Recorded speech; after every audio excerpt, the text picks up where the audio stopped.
Moyenne, a pearl in the Indian Ocean. Deserted beaches, turquoise seas, sun-drenched coves, a perfect paradise retreat, where the inhabitants seem to have the pace of life just right. Hello. Hello, Paul. Hi. Hi. Brendon, very nice to meet you. How are you doing? Welcome to Moyenne, doing very well. Thank you. Me to tell. She's one of the 9-year-old tortoises. She's a baby giant. This is a pet of yours, is Yes, it? she's a pet. Oh, she's lovely. Oh, Brendon, what a view. Oh, it's a super view. You never get tired of it. Fancy having this view out of your front door every morning. Well, you can wake up a bit grumpy, perhaps, but you don't stay grumpy very long, Paul. It really is superb. You've got the backdrop of the mountains, you've got clouds sometimes dappled sunlight, and always the sea, different colours.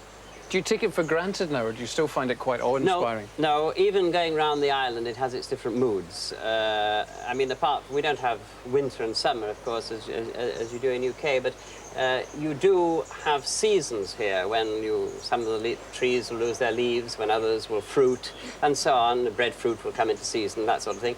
And you find there is a constant change. So it's well worth while just taking a quiet walk, as I did this morning.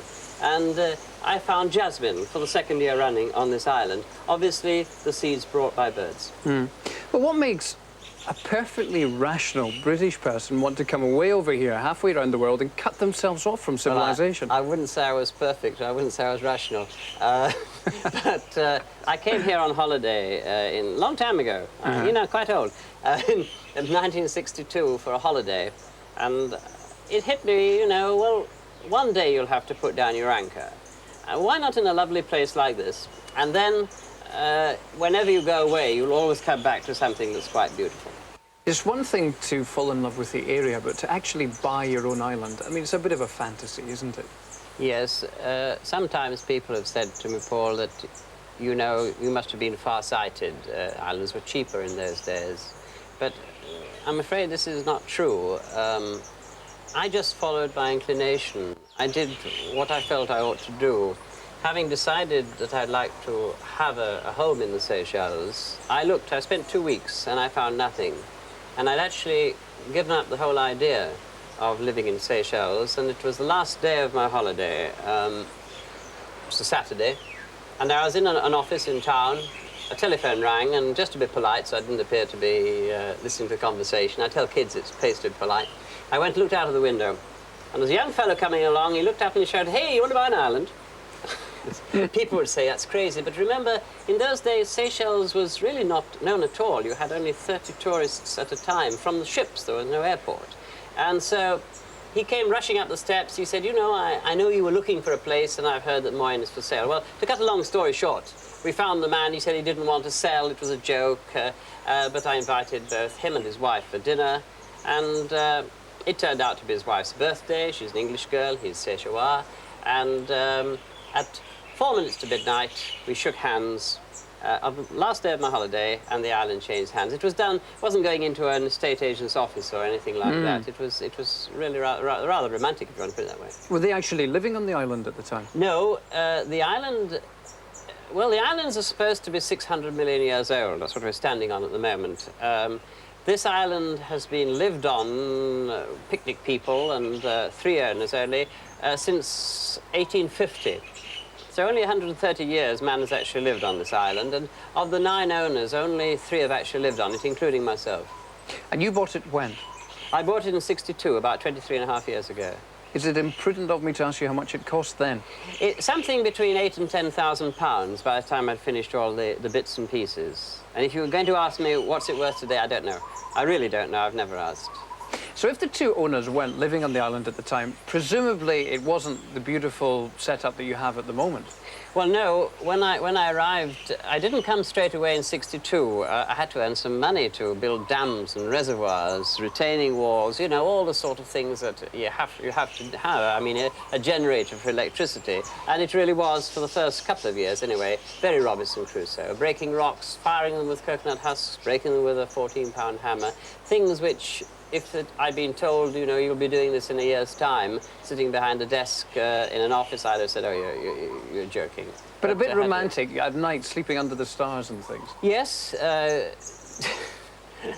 There is a lot of romance in Seychelles. They're called the Islands of Love. I think there's a lot of hooey in that as well. But if you think of the balmy nights, the soft breezes, the whispering palm trees, the shush-shush of the waves on the shore, you hear the birds and the occasional night birds. We call hirondelle, the swallows and things. You know, there is a certain amount of romance, a lot of romance in Seychelles.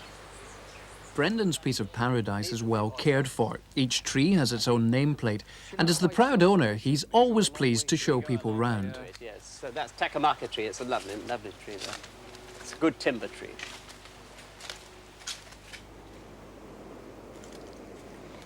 It's a pleasant walk around the island. You can take about an hour if you like, and you can see any one place where you stop. I would guarantee that you see at least 12 different sorts of vegetation. You've got Calis du Pape, mangoes, wusai, you've got a Chinese guava. You have all sorts of trees all the way down, as you can see, to the beach here with the sun shining. We're about 50 feet up here, which is a happy area for breadfruits and for guavas. What a fascinating place. Lovely one, yes. Come on, dog. Do many people write to you and ask to come and live on the island? Yes, I get quite a few rather tragic letters, I would say. People want to run away from a bereavement, a divorce, or something like this. And, of course, if they came here, they'd have all the time in the world to dwell on their recent sad past. Now, that would be no good at all. They must get with people. We stop here a minute, Paul, because if you look up, you'll see something quite unusual. Normally with a palm tree with the fronds hanging down, you don't get this circular effect. And it really is quite astonishing, and we get visitors from all over the world coming and taking this particular photograph. It's a wonderful picture and a lovely tree. Beautifully symmetrical, isn't it? Very, very nice. No sounds apart from the sea. It's getting a bit dark in here, Brendon, isn't it?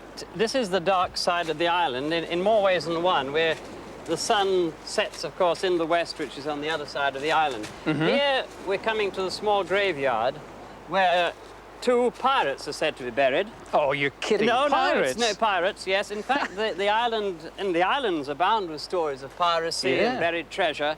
And here we are. Come across here for you. Here are the 2 graves. They have crosses on them, which you wouldn't expect on pirate graves, right? But we believe that they were dressed up by an English woman who owned the island at the early 1900s, and in fact built a house just for dogs. She had 30, 40 dogs here, and so she was the sort of woman who would put crosses on graves. Before, they were really just great coconuts falling down. There you see, there was always danger. But before these graves were just a pile of rocks. Now, it's said that they're pirate graves. It's said that just in front of the second grave there, treasure is buried. A little girl had a dream a few years ago after I bought the island, and she saw in her dream, never having come to this island before, she saw 2 graves, a mango tree, and indeed there is a mango tree, and at the foot of the mango tree, a grave, a treasure, sorry. So, stories of treasure, more treasure on the main point. Right on the very top of the island, you will find the story of a 30 million treasure buried. That one I don't believe, because it would be a very crazy pirate to come all the way up here, hack his way through the island from deep water anchorage, just to bury over there. But here, yes, a very good place to bury treasure. And I had a man, he was a superintendent of police here training some of the lads, and he had a pendulum, and he found this place I'm telling you about where we know something is buried on the main point. It's very tricky to dig, I can tell you. I'm not worried about people coming in to try and dig, because there's a very big rock just above the thing, and it's become unstable. And anyone dig... Sorry? No, I was just going to say, it does seem, though, very disrespectful. Apart from the safety angle, it seems very disrespectful to be digging here. Ah, yes, I personally have more respect. I wouldn't touch these graves. In any case, I don't believe that I own them, because the first people to own this island, Julian Meridor Louange, who in the 1850 to 1892, when they sold the island, they sold it with the exception of the graves. So the graves have been here many, many, many years. So I'm not going to dig, but when I'm buried where we're standing, it's where I'm supposed to be buried, yes. Oh. It's where Miss Best wanted to be buried, and she turned out, when they didn't bury her here, they buried her on Mahe. Well, we were haunted for quite a number of years, but that's another story. But this is where I'm supposed to be buried, and I've always warned people if they don't bury me here, Paul, well, there'll be coconuts falling all over the place, huh? Knowing you, I bet you would come back and do that. I'd love to do it. It's my sense of humour, yeah.